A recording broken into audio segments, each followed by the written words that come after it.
Hello, কেমন আছো সকালে? এই যে দেখো, এটা হচ্ছে হাজার বেলির গাছ। আমি একজনের বাড়ির কাছ থেকে সামনে থেকে তুলে এনেছিলাম। অনেক সময় এগুলো জঙ্গলে অনেক হয়ে থাকে, মানে বেলি ফুলের মতো এক জায়গায় অনেক থোকা করে ফুল হয়। এই দেখো, আমার কুড়ি এসেছে। আগে একবার কুড়ি এসেছিলো। এখানটা একটা ডাল ছিল, বড় ডাল, ওটা আমি কালকে কেটে ফেলেছি।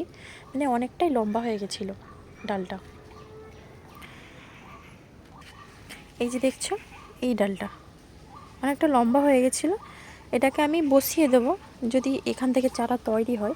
যদিও এর চারা এর এই যে গোড়া আছে, এই নিচ থেকেই হয়। এগুলো আমার ওই গাছটার মেন গাছটা আমি লাগিয়েছিলাম, এটাই, এই বড় গাছটাই।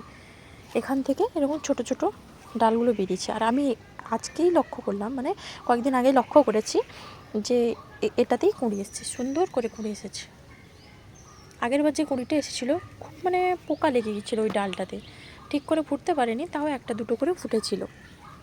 এবার এটাতে আশা করছি খুব সুন্দর করে ফুটবে। আর এটার একটা মিষ্টি সুগন্ধ আছে, খুব ভালো সুগন্ধ। পাশে একটু দূরত্বে, এক হাত দূরত্বে দাঁড়ালেও গন্ধ পাওয়া যায়। আর সন্ধ্যার দিকে তো পুরো বাড়িতেই গন্ধ হয়ে যায়।